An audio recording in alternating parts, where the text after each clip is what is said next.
Hello student, आज हम पढ़ने वाले हैं चैप्टर 5 पोएट्री पोर्स से द बॉल पोयम। ये जो द बॉल पोयम है इसके राइटर हैं John Berryman.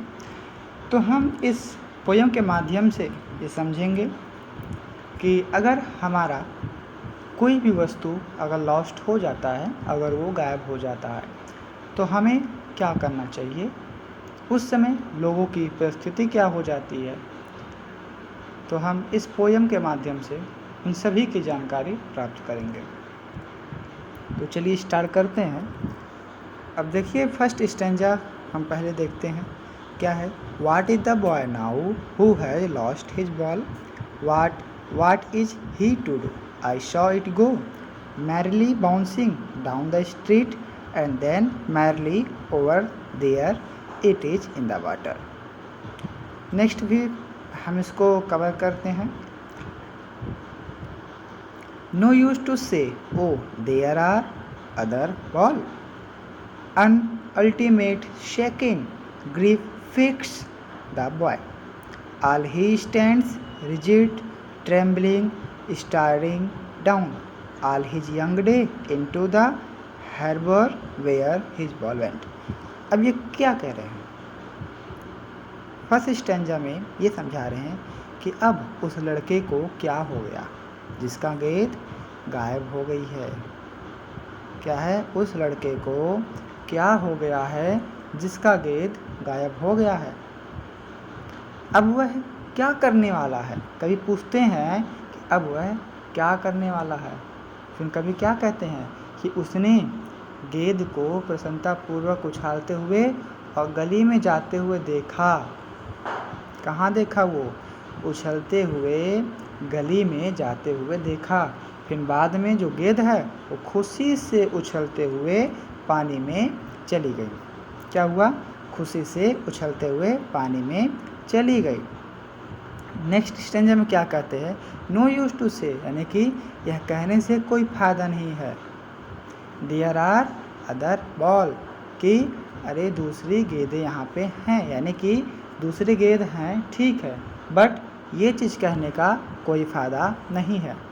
On ultimate seeking grief fix the boy as he stand rigid trembling staring down, यानी किसके कहने से कोई लाभ नहीं है। एक परेशान कर देने वाला वो चरम सीमा है। अब उस लड़के का अगर बॉल गायब हो गया तो क्या होगा? वो परेशान होगा। All his young day into the harbour where his ball went, क्या है? उस समय जरूरत तो कर देता है जब वो कठोरता से कांपते हुए अपने बचपन के दिनों को याद करता हुआ उस बंदरगाह को घूरते हुए खड़े होता है और देखता है कहाँ पे? जहाँ पर उसकी गेंदें चली गई होती हैं। अब भाई अगर आपका कोई भी चीज़ अगर गायब होता है तो आप बार बार ही देखोगे, उसी स्थान को देखोगे जहाँ पर आपका सामान गायब हुआ होगा और आप कहीं नहीं देखेंगे। तो यही चीज़ में कहते हैं। अगले में क्या कहते हैं? आई वुड नॉट इंट्रोड्यूस, यानी कि intrude on him and dime another ball is worthless, now he sense first responsibility in a world of possessions people will take balls will be lost always little boy। कभी कहता है कि अब वह लड़के के इस जीवन में अवांछित प्रवेश करेगा। अगर आप उसे एक सेंट का सिक्का देना या दूसरे गेंद देने का प्रस्ताव रखना व्यर्थ है, यानी कि अगर आप उसे एक सेंट का सिक्का दें या दूसरा गेंद नया ला कर दें तो उसके सामने वो देना बेकार है। क्यों? क्योंकि उसका मन उसी बॉल पे है। अब वह भौतिक संसार के प्रथम उत्तरदायित्व का अनुभव करता है, यानी कि जो भौतिक संसार है उसका वो पहले चरण सीमा में वो अभी उसका अनुभव करता है। लोग गेंद खरीदते रहेंगे और छोटे बच्चे जो हैं वो हमेशा गेंद गायब करते रहेंगे। क्या है? Balls will be lost always little boy, यानी कि आप कितना भी गेंद खरीद लें, अगर आप एक छोटे बच्चे को दे रहे हैं खेलने के लिए तो वो गायब कर ही देंगे। फिर क्या कर जाए? And no one buy a ball back, money is external, he is learning well behind his desperate eye। The epistemology of loss, how to stand up now, what every man must one day now, and most now many days how to stand up. क्या कहते हैं, अब कोई फायदा नहीं है, क्योंकि खोई हुई गेंद को खरीदा नहीं जा सकता। धन तो एक ब्रह्म चीज़ है, बाहरी चीज़ है भाई, हर काम पैसे से नहीं होता। खैर, वह अपनी निराश आँखों से सीख रहा होता है, वो खोने का ज्ञान शास्त्र को सीख रहा होता है कि हमें इसका कैसे सामना करना चाहिए। वह सीख रहा है कि वो उस स्थिति का सामना किस प्रकार किया जाए जो प्रत्येक व्यक्ति के सामने एक न एक दिन आनी ही है। भाई जाहिर सी बात है, कठिनाइयाँ, मुसीबत, प्रॉब्लम सभी को झेलने हैं, और जब आप इसको सीखेंगे कि हमें किसी भी कठिनाइयों का सामना कैसे करना है, किसी भी प्रॉब्लम को कैसे सॉल्व करना है। बट अधिकांश लोग क्या होते हैं, अधिकांश लोग उस स्थिति का सामना नहीं कर पाते हैं, तो सामना करना सीखने में बहुत दिन लग जाते हैं, बहुत दिन लग जाते हैं।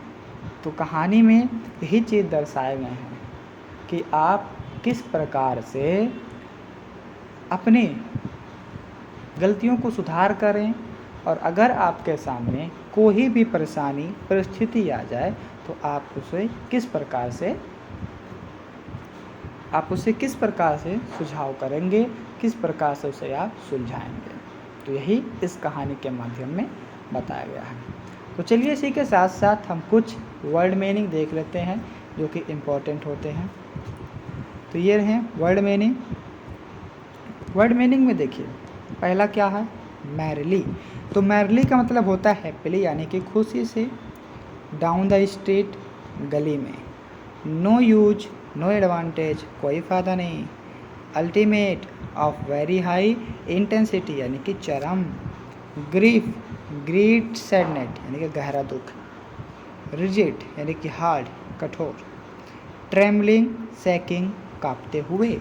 यंग का मतलब सबको पता है, अर्ली, यानी कि प्रारंभ के। वर्थलेस, यानी कि हैविंग नो वैल्यू, जिसका कोई भी वैल्यू ना हो, यानी कि बेकार। सेंस, यानी कि फील करना, महसूस करना।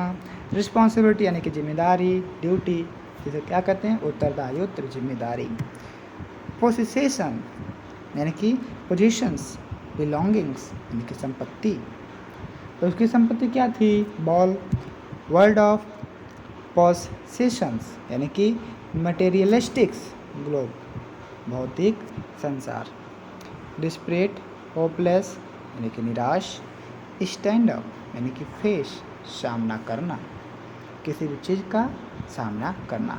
तो ये जो इम्पोर्टेंट वर्ड मीनिंग है, इसको आप क्या करेंगे, नोट डाउन करेंगे। क्या करेंगे, नोट करेंगे। फिर नेक्स्ट क्या करेंगे, नेक्स्ट आप इसको लर्न करेंगे, क्योंकि इसमें से भी बोर्ड एग्जामिनेशन में क्वेश्चन बना लिए जाते हैं। जैसे क्या है, ट्रेमलिंग है ना, तो वहाँ पे क्या पूछेंगे, what is this meaning of trembling, what is the meaning of trembling, या what do you mean by trembling, या which is the related by trembling. तो इस प्रकार से कई सारे प्रश्न वहाँ पे बना दिए जाते हैं। तो इसको आपको ध्यान में रखने होंगे, तभी आप उसको सॉल्व कर पाएंगे। ओके, तो चलिए अब हम कुछ नेक्स्ट इम्पॉर्टेंट एमसीक्यूज देखते हैं। तो हमारा फर्स्ट एमसीक्यूज क्या है, who is the author of the ball poem. ये जो बॉल पोयम है, इसके ऑथर कौन है, आपको बताए थे कौन है, जॉन बेरीमैन। कौन है, जॉन बेरीमैन, यानी कि option C is the right answer. Okay, next क्या है, the ball finally went into the, यानी कि जो गेंद होता है वो फाइनली किस में चला जाता है, तो बॉल उसका उछलते हुए प्रसन्नतापूर्वक कहाँ गया था, वाटर में। कहाँ गया था, वाटर में। तो इसका आंसर क्या हो जाएगा, water, option A. Okay, next देखते हैं। नेक्स्ट क्या है, द वर्ड बाउंसिंग मीन्स। तो बाउंसिंग का मतलब क्या होता है, चलना, दौड़ना, यानी कि रनिंग या वॉकिंग या चेजिंग या लीपिंग। तो क्या होता है, बाउंसिंग मतलब उछलना। तो जंप करने का इंग्लिश क्या होता है, लीपिंग, यानी कि option B is right answer. Next क्या है, after losing the ball the boy is overpowered with. जब उसका बॉल गायब हो जाता है तो क्या करता है, उसे क्या महसूस होता है, डिलाइट, वरी, लाफ्टर या सैडनेस। तो जब उसका बॉल गायब हो जाता है तो कैसा हो जाता है, वो सैड हो जाता है, यानी कि सैडनेस इसका राइट आंसर होगा। नेक्स्ट क्या है, the poet the loss is not important enough. यानी कि पोएट क्या करता है, जब कोई भी चीज़ गायब हो जाता है तो उस समय क्या ज़रूरी नहीं होता है, टू वरी अबाउट या प्लान उसके लिए, या वीप ओवर रोना धोना, या लाफ हंसना, क्या जो नहीं होता है, वरी अबाउट यानी कि उसके बारे में टेंशन नहीं लेने का। क्या करना, टेंशन नहीं लेना, ये वहाँ पे किसी भी प्रकार का ज़रूरी नहीं होता है। तो ऑप्शन ए इसका हो जाएगा राइट आंसर। फिर क्या है, his first responsibility here refer. उसका पहला जो उत्तरदायित्व होता है वो क्या होता है, how to make up, how to face loss, या हाउ टू ड्रॉ वाटर, या हाउ टू पैनिक। तो क्या होता है, हाउ टू फेस लॉस, यानी कि वो उसे कैसे समझेगा, कैसे वो उसको निपटाएगा, यानी कि फेस लॉस। इसका आ जाएगा आंसर बी करेक्ट आंसर। अब नेक्स्ट क्वेश्चन क्या है, the boy is learning what is means. जो बॉय था वो क्या सीख रहा था, गेन समथिंग, या लॉस समथिंग, गेट समथिंग, या हैव समथिंग। तो क्या सीख रहा था, वो अपने किसी भी चीज़ को सीख रहा था कि अगर कुछ भी हो जाए तो वो उसे क्या करेगा, लॉस समथिंग, या गेट समथिंग, या हैव समथिंग, या गेन समथिंग। तो क्या है, टू लॉस समथिंग। क्या, टू लॉस समथिंग। भाई वो क्या सीख रहा था, जब उसके जो चीज़ गायब हो गए थे वो सीख रहा था कि कोई भी चीज़ गायब हो जाए तो हम उसका कैसे सामना करेंगे। ओके, ठीक है। How are the boy eyes, boy की आँखें कैसी थी, how are the boy's eyes, boy की आँखें कैसी थी, कैसी थी, वो डिस्प्रीड थी। क्यों डिस्प्रीड थी, क्योंकि उसका बॉल गायब हो गया था और वो उदास था इसलिए। नेक्स्ट क्वेश्चन क्या है, what could the poet by for boy. भाई पोएट क्या खरीदने के लिए कह रहा था उसके लिए, बुक, बैग, बॉल, या सभी चीज़ें। तो क्या कर रहा था खरीदने के लिए, बॉल। ओके, फिर नेक्स्ट क्या है, the boy remember his day. बच्चा क्या याद कर रहा था, एफिशिएंसी, यंग, ओल्ड, या ऑल ऑफ दीज। बच्चा क्या याद कर रहा था, वो अपने यंग यानी कि अपने बचपना को याद कर रहा था। फिर नेक्स्ट क्या है, where has the boy lost his ball. Boy का बॉल जो था कहाँ गायब हुआ था, पानी में। तो क्या हो जाएगा option C, in the water. फिर what does the boy understand, boy क्या सीख रहा था, किसके लिए वो तैयार हो गया था, क्या वो सीखने के लिए तैयार था, यानी कि जो उसकी पहला उत्तरदायित्व था, उसके जो फर्स्ट रिस्पॉन्सिबिलिटी है वो सीख रहा था। तो ऑप्शन बी हो जाएगा इसका right answer, learn his first responsibility. तो ये रहे इंपॉर्टेंट क्वेश्चन और ये रहे आपके सेंट्रल आइडिया। तो आप ये सेंट्रल आइडिया पढ़ लीजिएगा, इसका स्क्रीनशॉट ले लीजिएगा और नोट डाउन कर लीजिएगा। ओके, तो इसी तरह से आप समझते रहें, पढ़ते रहें। तो मिलते हैं नेक्स्ट वीडियो में। Thank you.